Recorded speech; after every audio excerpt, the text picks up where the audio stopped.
All right, it's mostly your show. I'm behind. Okay. So Okay, I think it's live. Yep.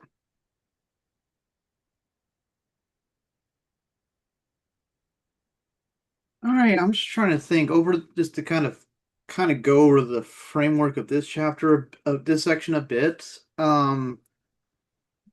Basically, with the chain, like the cohesion of the material causes an inner kind of vibration, which in being indifferent in other ways of vibration before creates an external utterance outside of itself that is propagates on its own. So it's a negation of the material.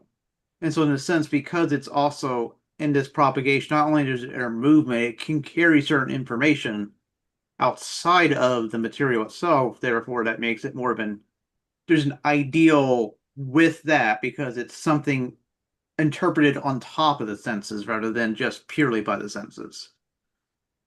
And one of the things you take out to its absolute, maximum of a inner force that's uttered out that is continuous. The only thing that kind of has that method that he is think is a peak example for Hegel here of that inner and outer of something that kind of is something that's continuous from both ends would be heat. But I guess we'll later on we'll see he does not believe in the heat substance, which is, again, foresight because we know what heat actually is. All right. I guess I'll go ahead and read 300. Uh, the specific simplicity of the determinateness possessed by body and density in the principle of cohesion. This is at first inward form, emerging from its submergence in material sunderedness, becomes free in the negation of the self-subsistence of this, its sunderedness. This is the transition of materialized space into materialized time. In the vibration of the material body, i.e., through the momentary negation of its parts, and equally the negation of this negation of them, so they remain cohesive, the two negations being so linked that one evokes the other, and through an oscillation being between the substance and the negation of a specific body and cohesion, the simple form as the ideality of material body achieves independent existence and mechanically soul-like manifestation. I forgot also about the point where this is the first part where we have something in the nature that requires an aspect of time as well to exist beyond just pure matter. Um, yeah, yeah, because sound is basically a process that manifests itself over time, not just in space, right. to get its full shape. You think of a song and it's like, 3 minutes long, 4 minutes long. Yeah, and also kind of what is it? This is going to return to yet again another the inner and the outer, the force and the utterance. But is this the first we've seen like an actual manifestation of that in nature?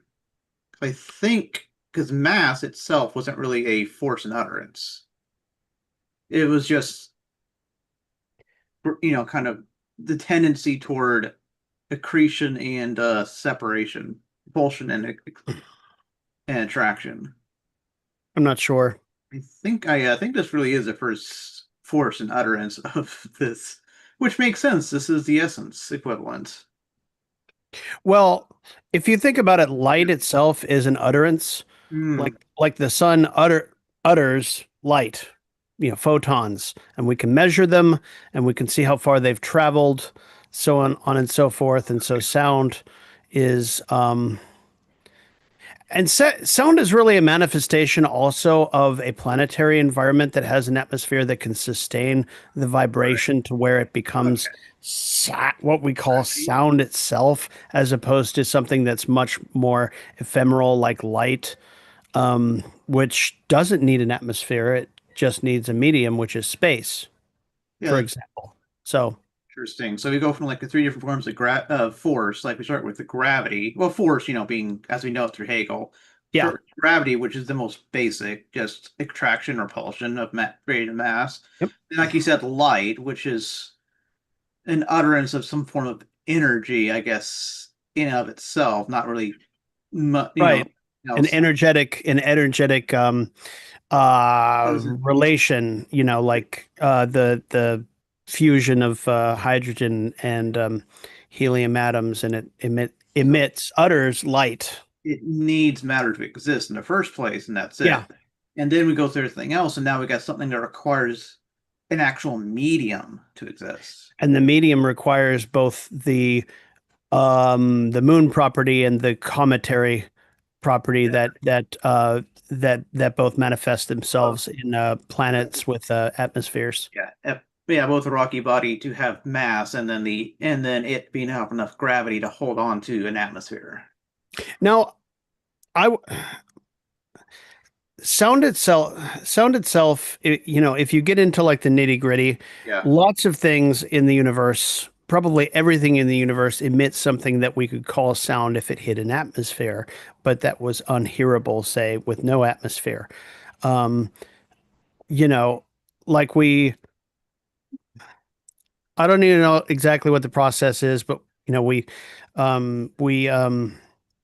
aim our satellite dishes at a radio telescopes at things, and we are able to hear, I guess, objects um, emitting radiation that translates into sound waves if we are able to process them correctly. Now, does that mean that those things actually emitted sounds, or are see, and this is the question, or are those interpreted results, so on and so forth. So, It's basically light that you can choose, like because radio is a certain frequency. It's just the nature of the radio treated as an AM it's like grooves broadcast. in the record. Are Yeah, grooves in the record actually going to make that sound without the needle? No. But if you have the right. needle, Oh, and then that the sound is, comes if you out. go further down, the possibility of transmitting sound, Yes. right? Hmm. Yeah. Which is, so to speak, about soundless propagation. Yeah. Right. But I think that's like the gist of it. Although he does talk a little bit of like tone and timbre when it comes to like different instruments, because they all create their own, Yeah. like they have their own peak sound, but they also have other sounds that come with it. They give it a that gives it enough of a nuanced difference. Yeah. Yeah. Um, Yeah. He says here sound belongs to the sphere of mechanism since it is associated with heavy matter, form as resting itself from heavy matter, but as still attached to it. For that reason, still conditioned. It is the free physical utterance of ideality still linked to the mechanical sphere. Um, freedom from heavy matter, which is at the same time in heavy matter. Yeah, yeah, he's describing the long playing record. Although they didn't have any of those back then, but that's basically what happens. You have a piece you of can matter have that can sound generate sound. propagate through physics, through hard matter as well, like Actually, no. through a wall. You know what? I'm probably overstating it. The matter itself, Sound needs matter like to as resonate. yeah, Yeah. Okay. So an atmosphere, especially like the commentary, not absolutely nitrogen, oxygen, atmosphere. required, but is easier to propagate in. So that's why it's mostly how we experience it. Yeah. Yeah. Well, it says it doesn't sound. I mean, sound can be transmitted through the earth itself, as he Yeah. points out. You Yes. you Hmm. put your ear to the ground, you Like a hear like a sound going gong. miles away. Yeah. Right. You hit one side of the gong, the other side of the gong, of course, resonates. So on and so forth. Same thing with the earth. Where does he get into that point? I'm curious because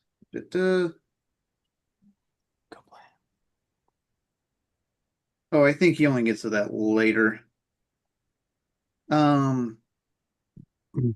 trying to remember just overall this section, because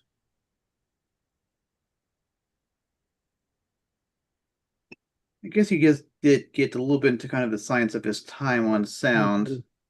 Go play. like the origin of sound is hard to grasp. Sound is the emergence of the Not right specific now. inner being freed from gravity.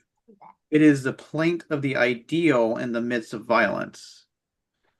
Now here's a good instance of it being an ideal, but also this triumph over the latter since preserves itself therein. Sound is produced in two manners, by friction and by vibration proper to the elasticity of inner being, which is how we got here. Vibration is also present in friction, for while at last the manifold is brought into unity, the various separately existing parts being brought momentarily into contact. Yeah. Yeah, so it's kind of difference between, like, say, slapping your hand or, hitting a hi-hat. One reverberates a lot longer than the other. It's called sustain. Sustained, yeah. Which you get the standing wave, etc., etc. Mm-hmm. Oh no, look, quantum mechanics. Oh wait. I mean, particular sound produced by. Yeah, he talks about later on again timbre being different based on the different properties. In Mm-hmm. the weird thing where you hit someone hit a whalebone, got an A, 10 got a B of like something that were the exact length and like exact same size of the substance, but it resonated at a particular Mm-hmm. peak. But that, yeah, Yeah, and that same principle is used to manufacture drums with different fundamental tones that oh, will sound a certain way when you hit the drum head. forgot I skipped a little bit. So I'm trying to figure out I missed this. So that's some bad instruments. One hears the clatter, the mechanical striking of the instruments. Hmm. Just a bad voice. Right. On the other hand, higher sound is the inward vibration of its body, the inner negation of self-restoration. So instead of having a clatter of multiple different sounds, you get that single tone, and that's kind of more the ideal of the sound. Okay, because it's something that is resonant of the No more, original honey. inner Already aspect, had enough. unintended, continues outside of it, outside of the material itself. Okay.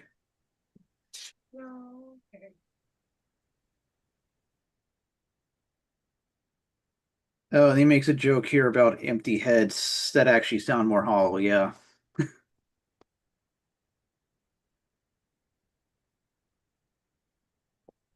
Like I said in the DM, there's a lot of material in here that seems to have been repurposed from his high school lectures. Oh yeah, It's a and sound. that especially the next paragraph's addition, especially. I mean, I guess it was giving a reminder of like how the scale was defined, and it was the only thing arbitrary is like setting your starting point, which I think is commonly 44 hertz C. Everything after that is stat proportionality.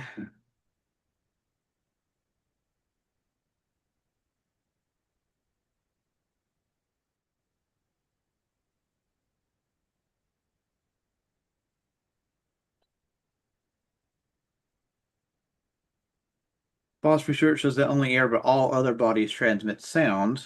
One structure, earth and water, metal pipe, or water supply, sound can be heard several miles away. That's, yes, it has to be a material to be able to propagate through. Yeah.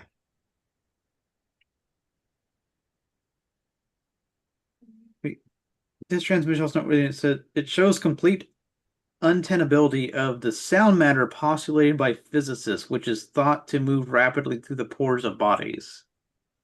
Yet again, a physical substance of sound. Okay, that was theorized at the time. Yeah, there are a lot of theories that show up in physics of the time that talk about pores through which things propagate, not realizing that it's the actual material that vibrates with it at a atomic or subatomic level, you know. Right, because it's not a solid substance technically. Which of course, yeah. Yeah, so and also in those days, there still were physicists who were postulating, like discussing heat. they were discussing, a substance, heat substance Yeah. He called caloric or something like that. criticizes that here, but I just realized it is the vibration of, something like the temperature that generates the infrared radiation, Yeah, so he which was is a form of sound in a way. Yeah. Which is Yeah. this step we do. Okay. Hey, yet again, there's a step in the way of science that's, or in the forward of this metaphysics that has a parallel in physics. All right. Matt, do you want to go ahead and 301? Yeah. So, in the vibration, we must distinguish the oscillation as an external change of place, an alteration of spatial relationship to other bodies, which is movement in the ordinary proper sense. But such oscillation, though distinct from, is at the same time identical with the inner movement characterized above, which is subjectivity in process of liberation, the manifestation of sound as such. This ideality, since its universality is abstract, is only quantitatively differentiated in its existence. Consequently, the further distinctions of sounds and tones, their harmony and disharmony, rests on numerical relationships and on the simpler or more complex and remoter agreement of these. And yeah. that's a And pretty good this summary of how we deal with sounds in terms of trying to do something with them, for our ends. yet again, it also shows more how more important something is determined not just in identity but in relation. Yeah. Um, Also, go ahead. say physics, let's say at the college level, you would be taught you would learn about the wave equation and the solutions of it for different, like for surfaces, like for a drum head or whatever, or for a vibrating, string. Yeah. You solve the wave equation, and from the solutions you can show all the stuff about tones and octaves, all that stuff can be worked out mathematically from the solutions to the wave equation. And I believe that math already existed in Hegel's day. Yeah, I do think I do want to quickly go over the remark before we talk about in brief the high school lesson of sound that, as Jim pointed out. Yeah. But I think basically, just what is it? He does talk about how, vibrations. I guess I'll go ahead and do it. The vibration of strings, air columns, reeds, etc., is an alternating transition from the straight line to the arc and vice versa. Oscillation, with this mere show of an external change of place in relation to other bodies, directly connected to the internal alternating change of specific gravity and cohesion. The side of the material line lying against the center of the arc of oscillation is shortened, while the outer side is lengthened. The specific gravity and the cohesion of the latter side are therefore diminished, while those on the former side at the same time are increased. So Yep. it is the material Basic math. vibrating. Yeah. Basic math, and it all also shows that identity and I guess relation are dialectically involved. The identity is defined by the relation, by the different relations, and vice versa. And it's pretty straightforward. Yeah. Yeah. It's kind of why we have to think about a one substance that you can't go further down. Well, that's just the identity, right? That's why you can't say anything else about it. Yeah. And here's the part that he goes into a lot in the edition, but I think he briefly summarizes it here. As regards to the power of the quantitative factor of the ideal sphere, we may recall the fact that a vibrating line or surface is mechanically interrupted. The quantitative determination thus introduced communicates itself to the previously communicated vibration of the entire line or surface beyond the point of interruption, giving rise to the nodes of vibration in it. Yeah. Or the harmonics. Yep. In Chladni's experiments, these phenomena is made visible to the eye. This class of phenomena also brings the arousal of harmonizing notes in neighboring springs, which are brought into specific quantitative relationships with the sounding string. But of most interest in this connection with phenomena in which Tartini first drew attention, namely that the notes standing in specific numerical ratios to each other give rise, when sounded together, to notes different from the original notes and produced only by these ratios. Yeah. Which, assuming you've got a lot more experience than I've had, even though I've got a lot of that. You're going to talk about Matt. Just, I think he's talked a little bit more, I guess, about it in the edition. Sorry, you sound like you were going to say something. That's why I was No. okay.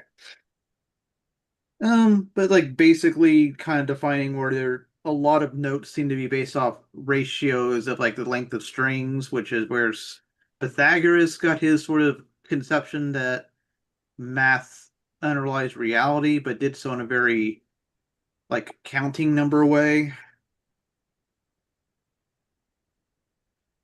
And then, of course, we developed the scale system based off of based off of those ratios.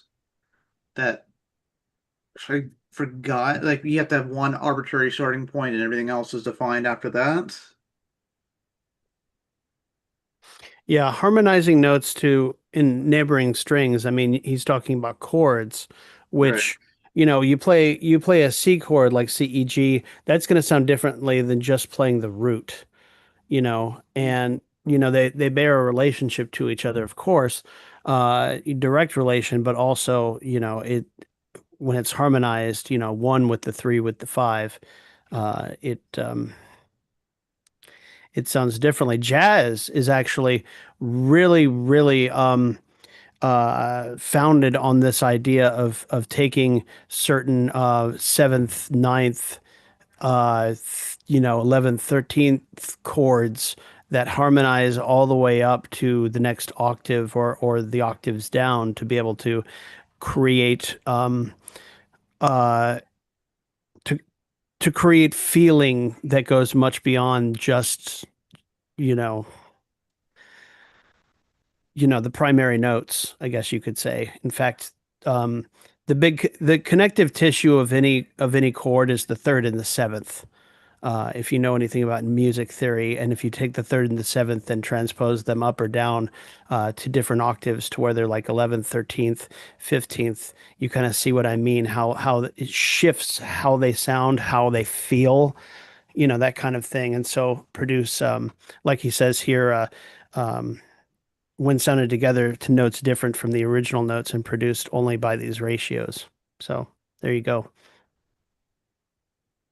Right. And of course, he also starts off with his lesson, like, you do half the length of a vibrating string and it's like an octave up.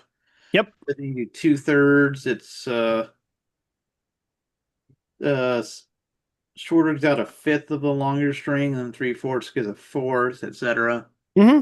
Yep. He's going over the ancient theory. Um, if you want to know how neighboring or even distant octaves sound together, pick up some like Rage Against the Machine or some other stuff, where they play um, where they play chords with several octaves in them to like really just like heighten the sound to make it sound bigger. I think the part I was focusing on was more like the part where he talks about we start off with a different note and create these tones. A note that will say a fifth in one chord is a fourth in another. Yeah, thus if G is a tonic, then D is a fifth, but if B is a tonic, D is a third, and A is for a fourth, and so on. Since the same Hmm. note is supposed to be in third, fourth, fifth, this cannot be perfectly achieved in instruments with fixed notes. Which, of course, they managed to find a way to do that with harps, but Yeah. that was extreme. That's why it's extreme amount of strings. Yeah. Next, which are correct in one key are not so in another. So again, the relativity. What remains now to be made explicit is how harmony is manifest objectively, its objective event. Here we are presented with a phenomena which at first are cited are paradoxical. I'm not sure it's sight, but okay. Yeah, sorry, pun. Since what is merely audible as the notes provides no ground for them, they can be understood solely through numerical ratios. The first, the string is made to vibrate. It spontaneously divides itself into its vibrations into these ratios. This is an immanent characteristic ratio of nature, an activity of form within itself. Not is it only for the fundamental one heard, but also the fifth of the higher three octave and the third still higher fifth octave. A practice ear also hears the second octave of the fundamental and its double octave. Where does the part? He talks about obviously, you have the highest note, the lower complete exactly four. Trying to remember. So talking about, yeah, like we have the fundamental, yeah, the chord, the fundamental, the octave of C, the fifth of the next octave, the third C, the third E of the Hmm. fifth octave, only the fundamental C is heard. So multiple notes come together to emphasize one of the fundamentals. And I think there's an example of the vice versa here in the beta section. Yeah. The C and G octave are plucked together. The C of the next lower octave is also heard, even though it wasn't played, because it's resonating at that. Yeah. Yeah. So Chord theory. Yeah. ratios can make notes come together into one for how we hear or vice versa. They vibrate either lower strings or the resonance of the two notes combined together to make that lower C stand out. Yeah. Yep. It's basic harmonic theory. People go to school and memorize all of the permutations mathematically. Yeah. But at the end of the day, it's how you end up using them in music that really, that really counts. One of the things about music theory is that you can memorize all this stuff and never touch an instrument, and um,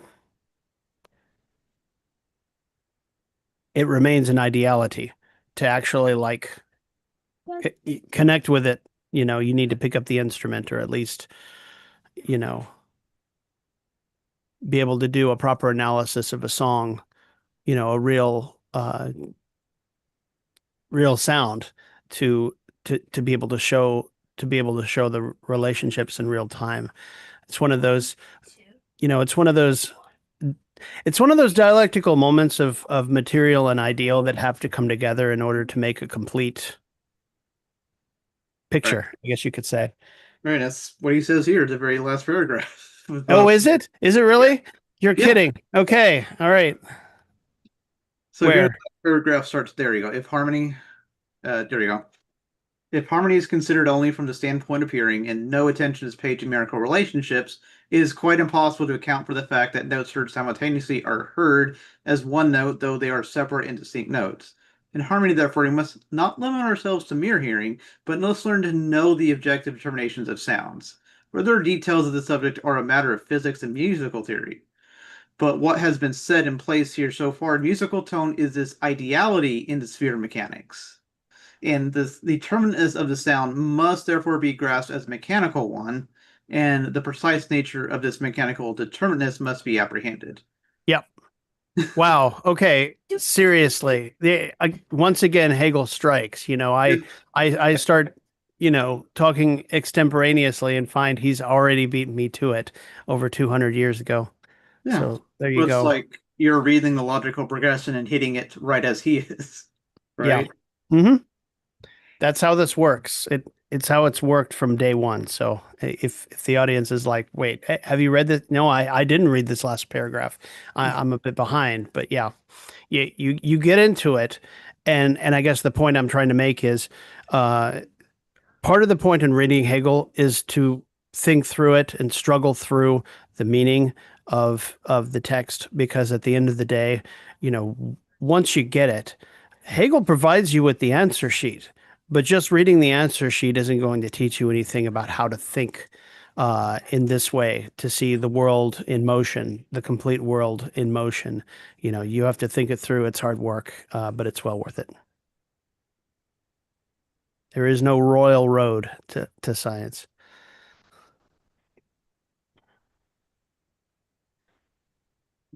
Jim, you want to read 302? Sound is the alternation of the specific suddenness of the material parts and of their mutual negatedness.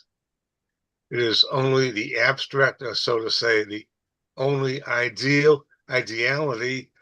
of a specific suddenness.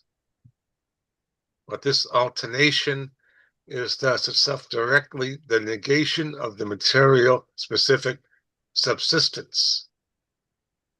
This negation is therefore the real ideality of specific gravity and cohesion heat. Then he goes on to talk about the generation of heat. Yeah. Really? Yeah.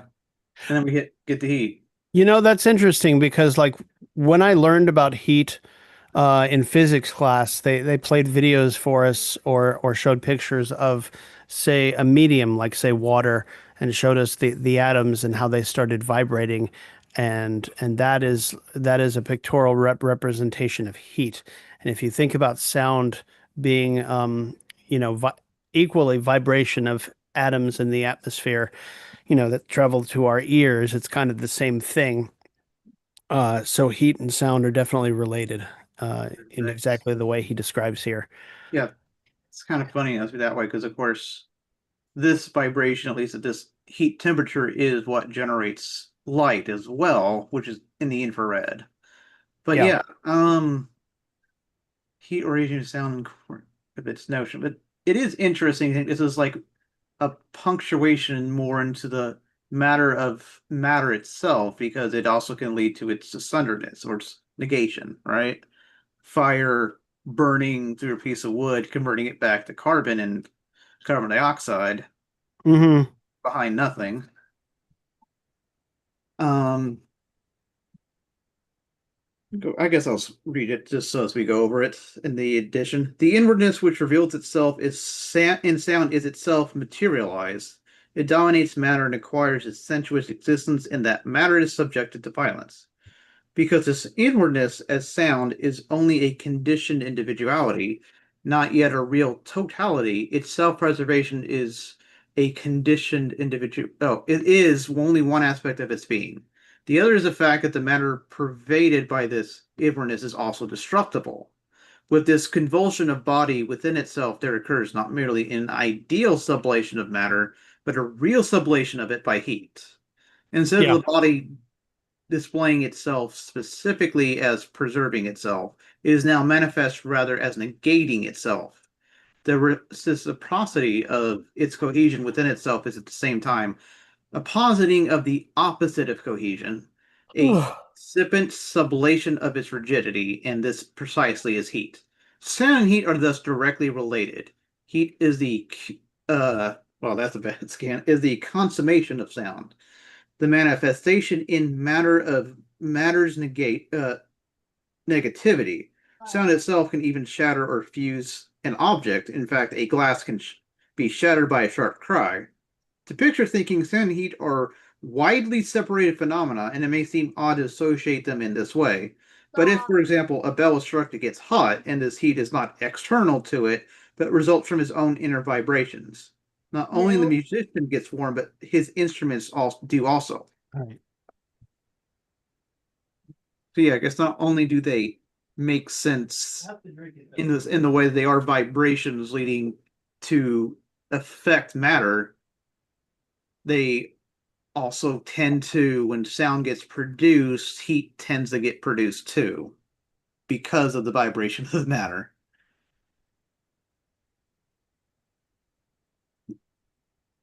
Yeah, lightning and thunder even that's sound. Yeah. So let's say an event occurs in the universe that transmits vibrations through the earth, and it goes from one side of the earth to the other. It transmits it as sound, and you hear, say, the ground shaking, or maybe a resonance frequency of some kind, but also that vibration will produce heat within the earth because all of those atoms are vibrating from where they were relatively inert, previously. And so they go hand in hand, like you said.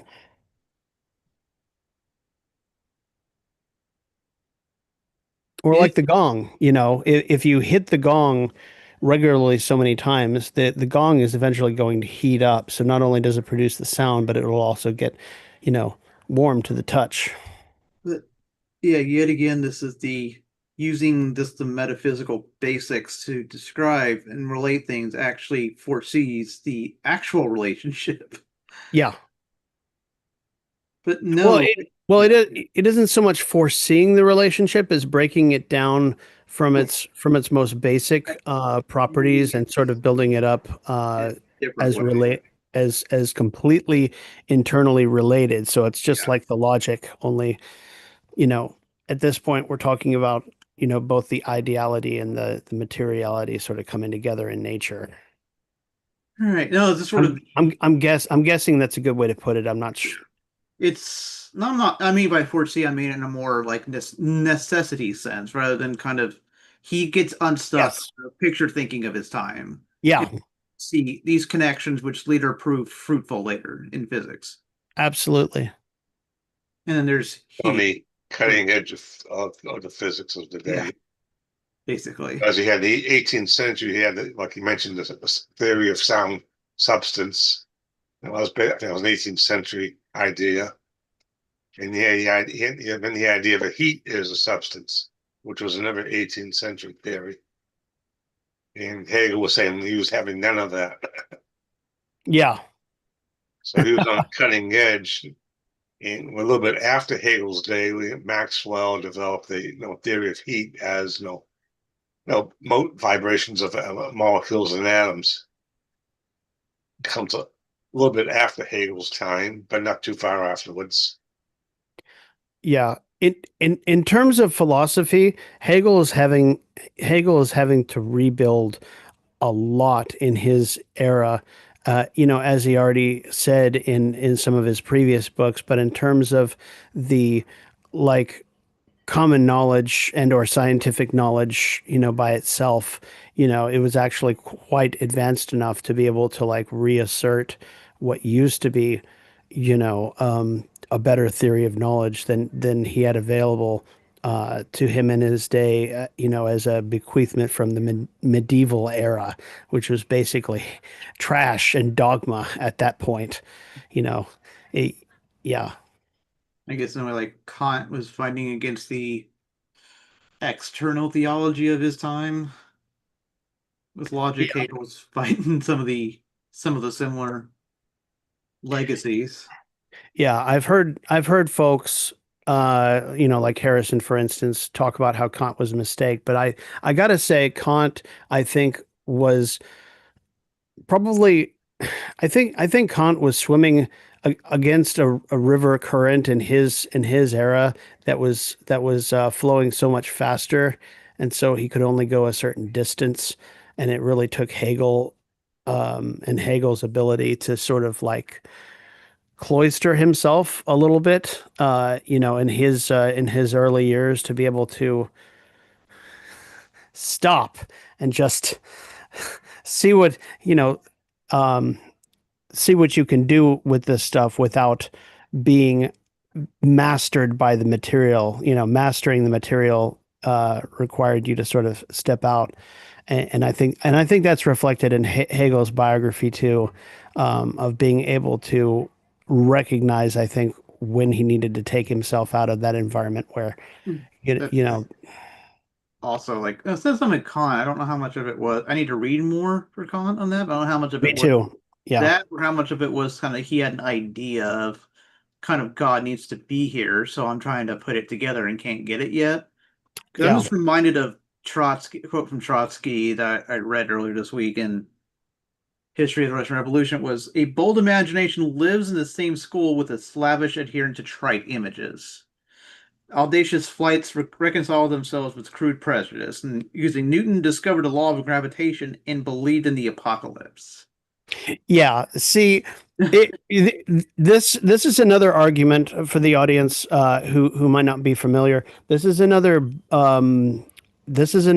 yet another example of why when you come to start studying things in any particular field, never rule out any source of information, even if it's stigmatized. Okay, if you're a Marxist who does not like Stalin, don't be afraid to read the Stalinist authors, or so-called Stalinist authors in some cases, because um, at the end of the day, they're working with the same crude material just like everybody else is, and if they're able to bring it together into some insight. You can't afford to, you can't afford to cherry pick from among, your sex particular canon. Read everything and then bring it all together in your mind. And Hegel helps you do that, I think, because even with Hegel, even with Marx's Capital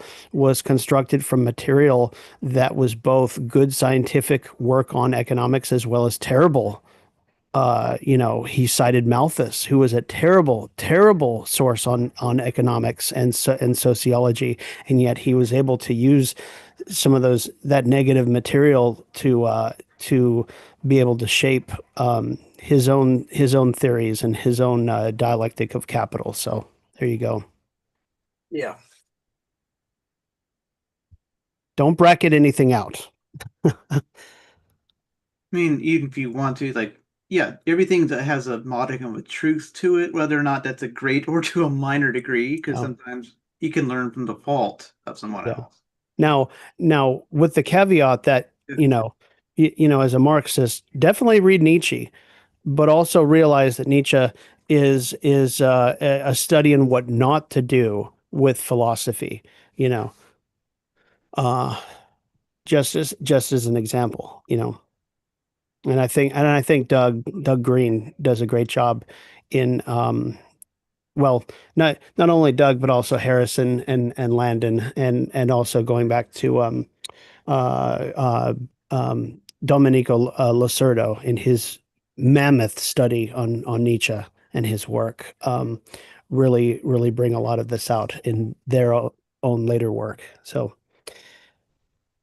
anyway. So the example of a Stalinist author that we can learn Yes, a lot from. exactly. Domenico Lacerda was famously Stalinist, and yet he authored one of the most comprehensive studies on Nietzsche and why Marxists need to and how Marxists should approach Nietzsche as a negative example, I guess, uh, of what's involved with that stuff. And I guess in relation to this, or we'll talk about that, we got as a negative reason in revolt, which I think the main problem is not their use of dialectics, but their misunderstanding of the science they're trying to talk about, to engage with. Yeah, I need to read Science, Marxism, and the Big Bang, which is another Marxist look at that actually has a more scientific, better understanding of the science. yeah.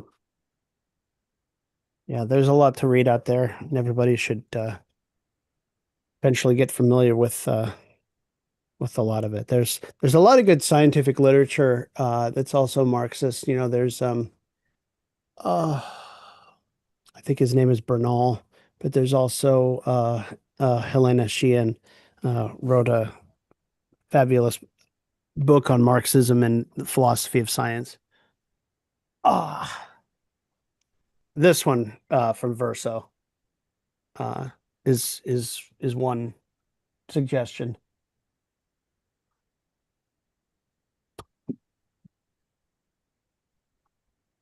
Yeah, we're going to turn this into a book talk. I Sorry, folks. mean, this already is a book talk. What are you talking about? Yeah, it is totally a book talk moment, only an extended one.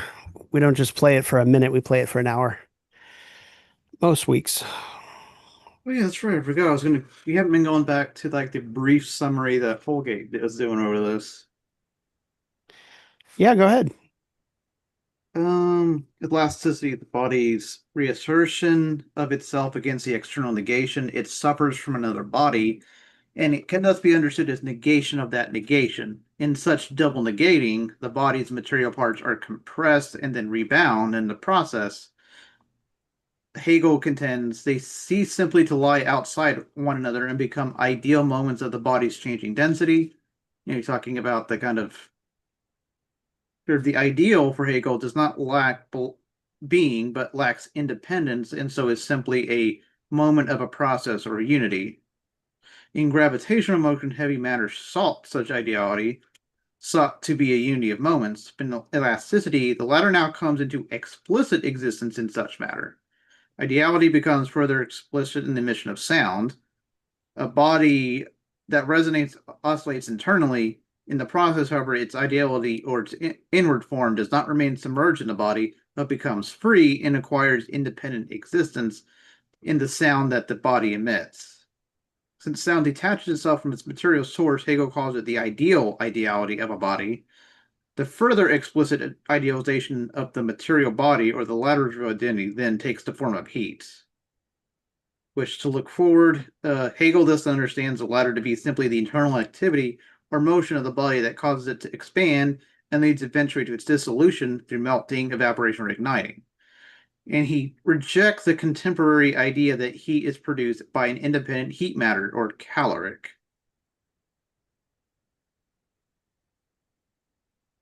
Which I'm sure we'll see a lot more in the next section. Yes.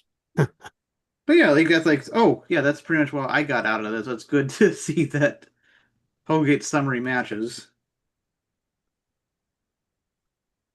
But yeah, that's kind of interesting to think about. Remember, this chapter has like 4 subsections you would think about a triad. Well, that's because the first negation ends up being an ideal, which itself is a mediation. Yeah. Yeah. When there are four, one of those four is actually, well, two of those four is actually two. It's, So one, two, and then one. yeah, so you got, oh, what was the initial of this chapter? I can't even remember. Um, Uh, A, A oh, was, specific A was, gravity I, or density of an object, which then leads both, yeah, the inner and the outer, the specific gravity and then cohesion and then gravity sound and then heat. Yeah. cohesion is the inner, sound is the outer, which comes back together under heat. Yeah, there it is. Yeah. Yeah. You're right. Yeah. That's fascinating. I love how he structured that as an ideality that's really fascinating. Well, yeah, that's that. Then you got the inner and the outer, of course, recognizing that they're the same thing, except instead of being other others, heat is necessarily a moment of both the material and whatever it how it comes out. Hmm. So it'd be the movement of temperature like through like the substance, like the actual energy or the emission of infrared. Yeah. Which is interesting because that is yet again in force and an utterance of heat, but they're Yeah. a lot more intertwined than a physical object and its sound it makes. Sure, at some point I was reading something about like the ideality of sound, even more so when you're using it to communicate, right? Hmm. And therefore you're able to interpret a meaning out of it that has nothing to do with its empirical source, empirical observation. Because how can you understand what somebody's saying without knowing words? Question. Are we going to hit all of heat? I mean, we got 5 minutes left really, but I think no, next time. do you want to hit heat next time? Yeah, that's what the plan was initially. Yeah, Unless briefly yeah, talk about it. I think that's a good plan. And then Yeah, if there's time, we can start in on the physics of the total individuality and just sort of like lay the groundwork. Because again, this is another major triad or quad coming up as well. right. I was thinking of suggesting the same thing. So Yeah, that way we can, do a subject, but also go into the transition so that people can see how it's sort of connected and related. Yeah, that's a good plan. It's good. all right. All Thanks. right. We'll get to see how much of Maxwell Hegel anticipated. Yeah. As besides kinetic theory of heat, he developed the theory of electromagnetism, Yeah. combining, he showed that electricity and magnetism are two aspects of the same thing. Yeah, 'cause I He think showed that light was a form of electromagnetic radiation. the And of course, you mentioned modern infrared. It's also electromagnetic radiation, different Yeah. frequencies. think also was it that what we see as magnetism is electricity from a relative standpoint, a moving standpoint. Yeah. And so I Hmm. guess one way you could also see magnetism as from a standing viewpoint as magnetism from a moving standpoint looks like electricity in the standard standpoint, which is why electricity generates magnetism, which generates electricity, and that kind of back and forth. Yeah, and one of the shapes that it takes is Yeah. polarity, which Hegel acknowledges as a significant advance over previous more static theories, which takes either one side or the other, but never both at the same time in movement. Right. So there you go. All right, comrades. Good talking to you, and we'll hit heat and physics of the total individuality next time. Take it easy. Take it easy.